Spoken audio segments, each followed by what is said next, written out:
Friends, இப்போ பாருங்க milk mat வச்சு எப்படி ரவா லட் பண்றதுன்னு சொல்றேன். இதுக்கு மில்க் மேடே எடுத்துக்கலாம், இந்த அமுலோட மிட்டாய் மிட்டைங்கிறது எடுத்துக்கலாம். ரெண்டும் ஒன்று தான். பட் மிட்டாய் மிட்டை பார்த்தீங்கன்னா மில்க் மேடை விடவே கொஞ்சம் கிராம்ஸ் அதிகமாக வருது.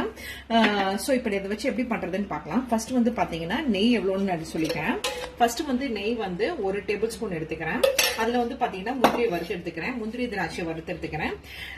ஸோ இப்போ நெய் மெல்ட் ஆகிற சமயத்தில் நான் முந்திரி போட்டுக்கிறேன். முந்திரி மட்டும் நல்லா வந்து கோல்டன் கலர் வரைக்கும் வறுத்து எடுத்துட்டு இதே இதுல பேன்ல வந்து திரும்ப ஒரு டேபிள் ஸ்பூன் நெய் விட்டு நான் வந்து ரவை வறுக்க. இப்ப பாருங்க நல்லா இது வந்து ஃப்ரை ஆகி வந்துருச்சு. ஸோ இதை வந்து இப்போ ஒரு பிளேட்ல மாத்திக்கிறேன். இதே இதுல வந்து நான் ரவையும் வறுத்து எடுக்க போறேன். என்னன்னு பாத்தீங்கன்னா இந்த கேஷ்யூ நட்டு பொடி பொடியா இருக்கிறது தான். ரொம்ப சின்னதா என் பொண்ணு கட் பண்ணிட்டா, அதான் வேற ஒன்றும் இல்லை. ஸோ இப்போ பாத்தீங்கன்னா திரும்ப ஒரு டேபிள் ஸ்பூனை நெய் விட்டுருக்கேன். இதுல பாத்தீங்கன்னா ரவையை வறுத்து எடுத்துக்கலாம். ரவையை போட்ட உடனே இதை வந்து மிக்ஸ் பண்ணி விட்டுக்கோங்க, இல்லைன்னா கெட்டி ஆயிடும். ரவையும் பாத்தீங்கன்னா ஒரு 2 to 3 நிமிஷம் நல்லா வந்து இந்த இது போற வரைக்கும் கோல்டன் கலர் வர வரைக்கும் முன்னாடியே நம்ம வந்து வறுத்து எடுத்துக்கணும். இது பக்கத்துலயே நின்று நம்ம ரவா லட்டு செய்வோம் இல்லைங்களா, அதே மாதிரி தான் மில்க் மேட் பண்றேன். ஸோ இது பாத்தீங்கன்னா ஒரு 2 to 3 நிமிஷம் வறுத்து எடுத்தீங்கன்னா போதும், கரெக்டா இருக்கும். ஒரு டம்ளர் ரவைக்கு நான் எவ்வளவு மில்க் மேட் ஆட் பண்றேன்னு காட்டுறேன். இதுக்கு பாத்தீங்கன்னா ஃபர்ஸ்ட் நீங்க கம்மியாவே ஆட் பண்ணிக்கோங்க. இப்ப பாத்தீங்கன்னா ஒரு சர்க்கரையை ஆட் பண்ணாம ஒரு 1/2 டம்ளர் அளவுக்கு வந்து நான் மில்க் மேட் ஆட் பண்றேன். இது மட்டும்தான் நான் போட்டு மிக்ஸ் பண்ண போறேன்.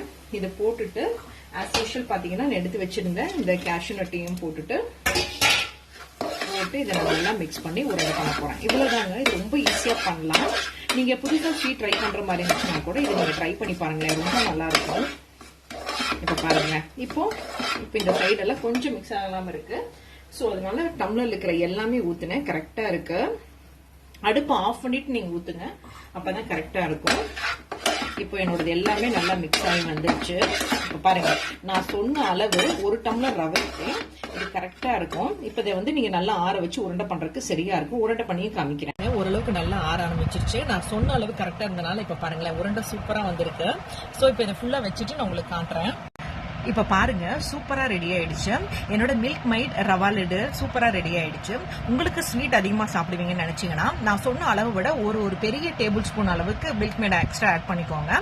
பட் ரவா குவான்டிட்டி 1 டம்ளர் விடவே கரெக்டா இருக்கணும். 1 டம்ளருக்கு 1 ஸ்பூன் ஜாஸ்தியா இருந்தாச்சா மில்க் மேடு கரெக்டா இருக்கும். இந்த அளவுக்கு போட்டீங்கன்னா தான் ரவா லட்டு நம்ம எப்பயும் ஆஸ் யூஷுவல் நம்ம சாப்பிட்ற மாதிரியே வரும்.